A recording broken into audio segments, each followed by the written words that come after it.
సిద్దిపేట జిల్లా పట్టణంలో గల స్థానిక ముస్తాబాద్ ఎక్స్ రోడ్ లో తెలంగాణ రాష్ట్ర విద్యా వాలంటరీ సంఘం ఆధ్వర్యంలో ధర్నా నిర్వహించారు. ఈ కార్యక్రమంలో జిల్లా అధ్యక్షులు నరేష్ మాట్లాడుతూ విద్యా వాలంటరీ అనే పేరును తొలగించి కాంట్రాక్ట్ ఉపాధ్యాయునిగా పరిగణించాలని మరియు ఉద్యోగ భద్రత, సమాన పనికి సమాన వేతనం, పెండింగ్ లో ఉన్న వేతనాలు వెంటనే విడుదల చేయాలని డిమాండ్ చేశారు. రాబోయే టీఆర్టీలో విద్యా వాలంటీర్లకు వెయిటేజీ కల్పించాలని, ప్రమాద బీమా కూడా కల్పించాలని వారు డిమాండ్ చేశారు. ఈ కార్యక్రమంలో ఉపాధ్యక్షులు బరిగ యాదగిరి, కోశాధికారి సురేష్, కార్యదర్శులు బాబు, రాజేష్, సురేష్, పాదుల్లా, మహిళా విద్యా వాలంటీర్లు మొదలగు వారు పాల్గొన్నారు.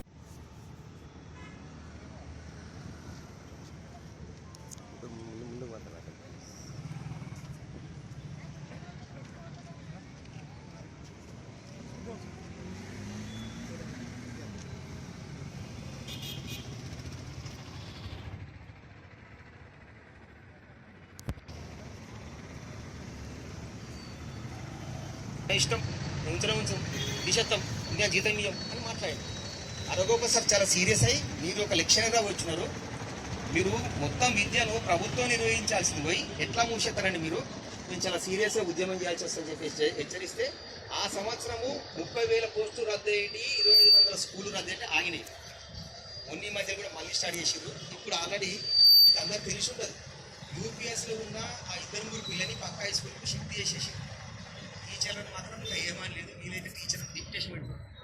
జీవో లేకుండా కామ్గా పాఠశాల మూసేసి ప్రయత్నం తెలంగాణ ప్రభుత్వం, మన తెలంగాణ ప్రభుత్వం, బంగారు తెలంగాణ ప్రభుత్వం చేస్తుంది. మన భవిష్యత్తు విద్యావారిని ఆ పోస్టులు పోతుంది. రెండో పోస్టుగా కొన్ని స్కూళ్ళలో విద్యార్థుల స్కూల్లో, రెండో పోస్టులో ప్రైవేట్ స్కూల్లో మన పోస్ట్ ఇచ్చింది. మనకు రెండో పోస్టులో టీచర్కు, రెండో పోస్టులో మేము డిమాండ్ చేసి టీచర్గా పరిగణించాలని, రానున్న టీఆర్టీలో మా సర్వీసును దృష్టిలో ఉంచుకొని తగిన వెయిటేజ్ని కల్పించాలని సిద్దిపేట జిల్లా విద్యా వాలంటరీ సంఘం తరఫున మేము ఈరోజు మరియు రేపు అనగా 17, 18 తారీఖులలో నిరసన కార్యక్రమాలు చేపట్టుతున్నాము.